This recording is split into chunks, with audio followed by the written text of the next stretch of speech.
Pasal menjelaskan di dalam syarat-syarat sholat. Wassalamu sholat.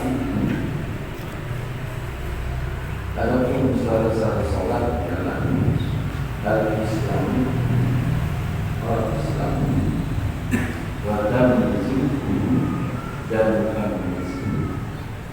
Artinya di dalam pasal kali ini bahwa musannif memberikan keterangan yaitu di dalam syarat-syarat sahnya sholat, ya, syarat-syarat sahnya sholat. Nah, kalau tadi kemungkinan ini dicampur dengan syarat-syarat wajibnya sholat. Yang pertama adalah al-Islam, yaitu Islam.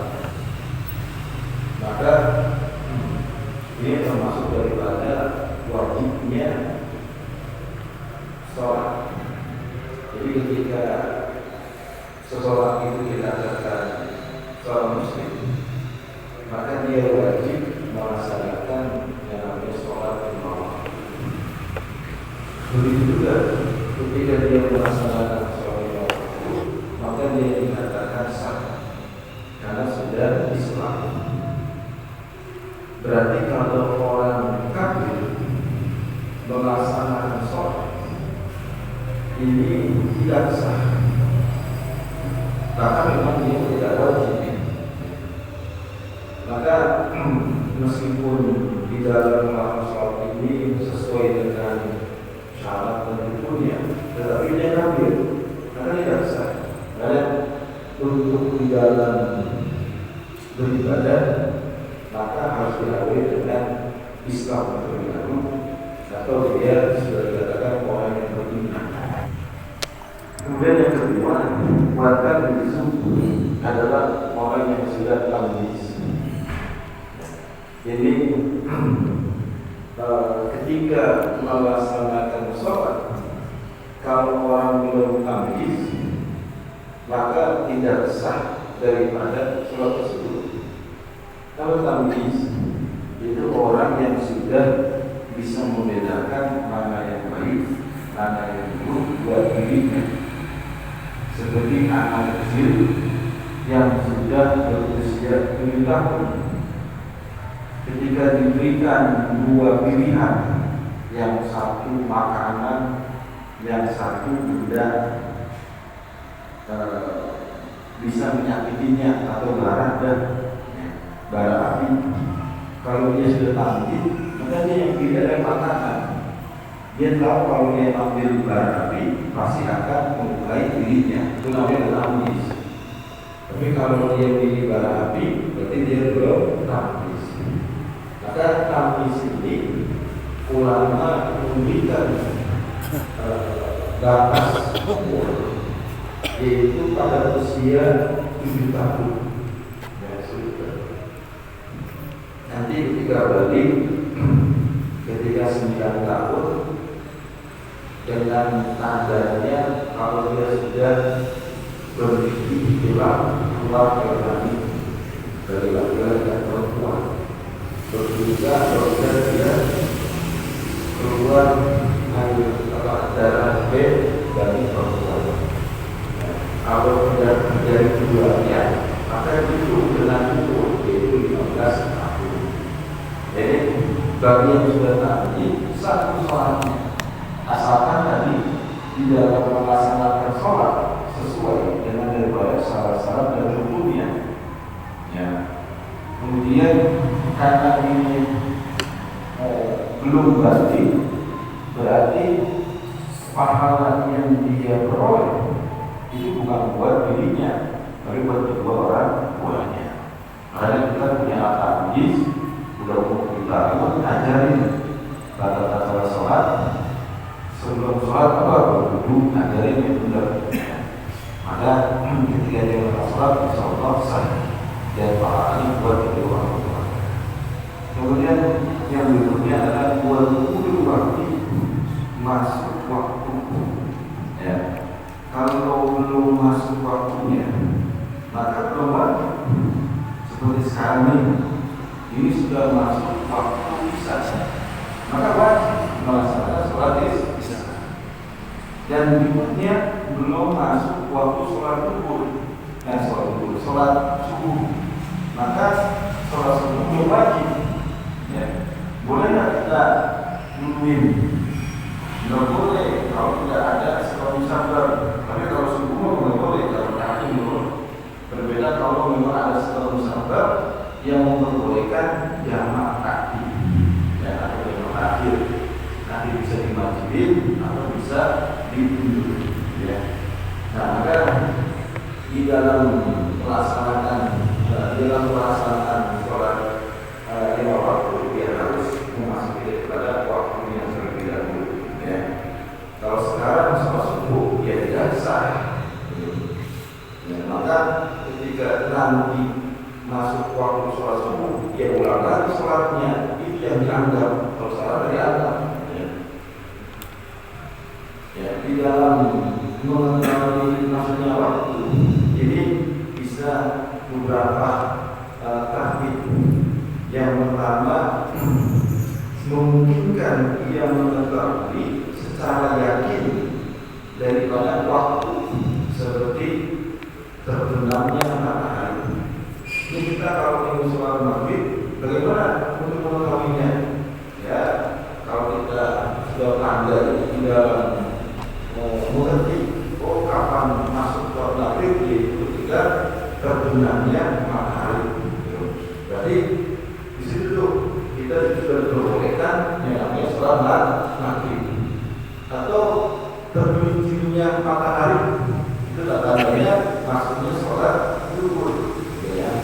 Atau terbitnya pada sore, kita akan yakin, maka itu namanya masuk sholat subuh. Jadi yang pertama ya, pengetahuan kita di dalam tanda-tanda yang ibadah masuknya waktu sholat.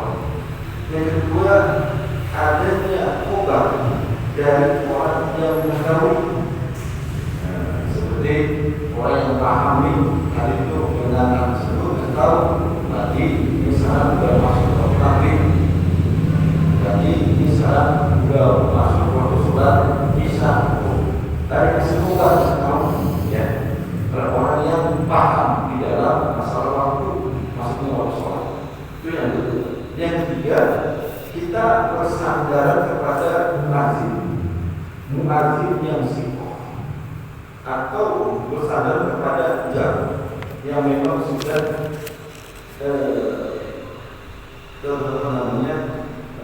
sudah ditentukan di dalam ilmu falak, ya, ilmu hisab. Ini kalau jam sekian masuk waktu maghrib, ini jam sekian masuk waktu isya. Kemudian apakah kerana yang dua sholat selama 10 tahun itu hidup dengan cara ilmu hisab, ya, falak, ya. Jadi kalau tahuan kapannya masuknya, tanggal, bulan, tanggal, bulannya. Ya, begitu juga kalau kita lakukan dengan batin yang sikoh, nggak apa-apa. Oh, ini udah sholat ya, tadi sholat azan.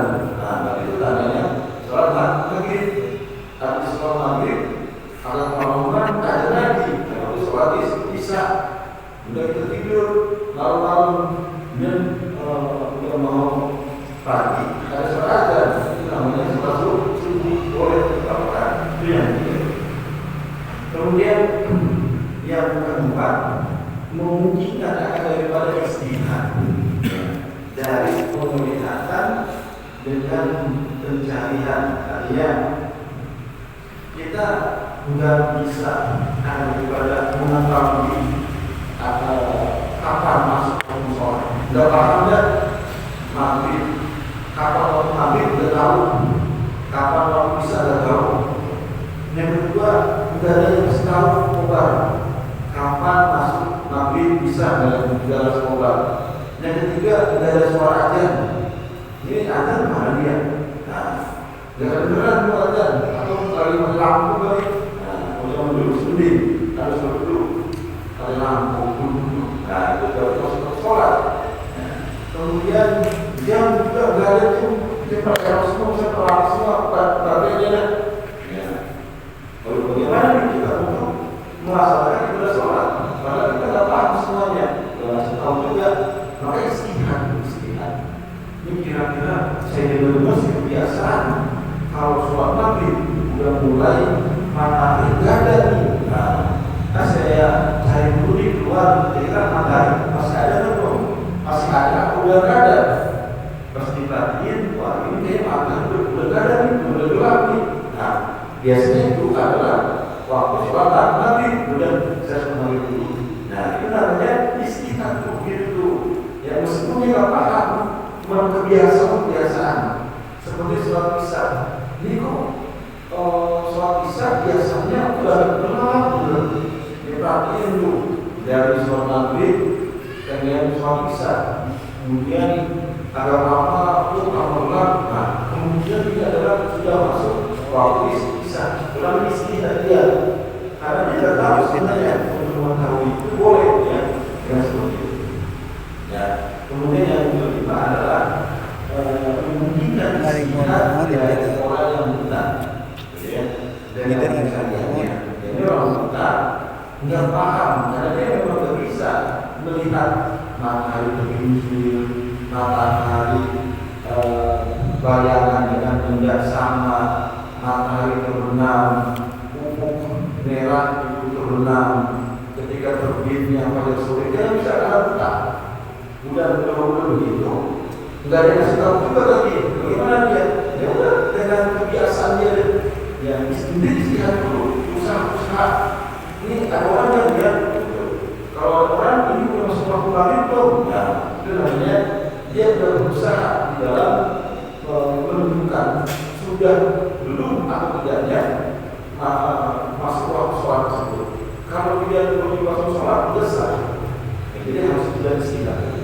Dan yang keenam adalah takbir. Nah, kalau takbir itu apa? Bagi kita umumnya kita ikutin.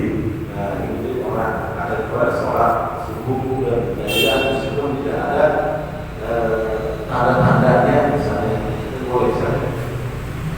Itu di dalam permasalahan kapannya kita mengetahui daripada masuk waktu sholat. Karena ini menentukan daripada sahnya sholat tersebut. Kalau belum masuk waktunya nggak akan sah, gitu ya.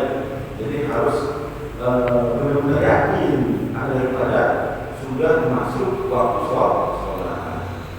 Kemudian saat berikutnya adalah ilmu bifardiyatihah dan mengetahui dengan kefarduannya.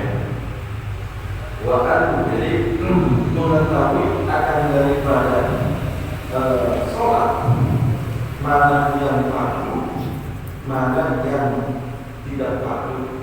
Ya. Ini takbiratul ihram yang pertama termasuk daripada rukun sholat, fardu sholat. Baca Fatihah, fardu sholat, rukun sholat. Tuh dia tahu bagaimana fardunya. Kalau seandainya dia meyakini semua itu fardu, boleh. Asalkan dia tidak meyakini perkara sunnah dianggap fardu, kebalikan fardu dianggap sunnah. Nah, gitu misalnya. Ditanya, kita baca Fatihah wajib atau tidak? Tidak wajib juga. Tapi baca setelah Fatihah wajib tidak? Wajib juga. Nah, kalau begitu terus nggak sah. Ada pada sholatnya. Kalau kayak apa tadi? Anggaplah semua apa yang ada di dalam sholat sebenarnya wajib. Karena kita tahu untuk membedakan mana yang wajib, mana yang sunnah. Ya. Jadi caranya wa anna yattabi'u qawlan min fudiya sunnatan. Dan sesungguhnya ia tidak menganggap akan yang baru dari baru sholat sunnah. Nah, jadi kalau seandainya dia ulang balik yang sunnah dia bilang fardu, yang fardu dia bilang sunnah, maka sholatnya tidak sah. Ya, makanya memang di dalam ibadah bukan hanya sekedar gerakan waktu yang punya sholat, ya, tapi harus kita tahu mana yang fardu, mana yang sunnah.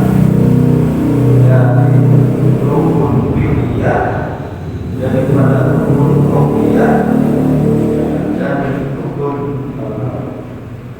yang lainnya, ya, artinya yang berhubungan dengan sholat tersebut, gitu. Tapi kalau kita meyakini semuanya itu fardu, ya boleh, ya.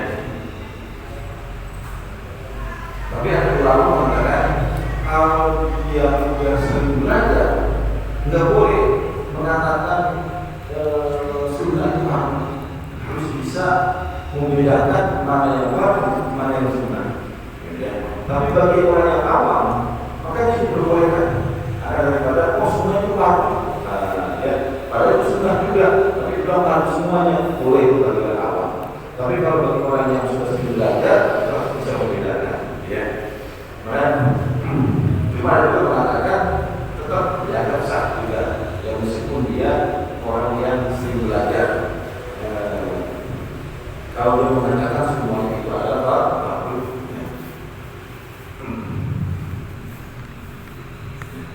Kemudian itu mengatakan kepada syarat-syarat sahih sholat. Wallahu a'lam.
Walhamdulillah bil badhi wa tanah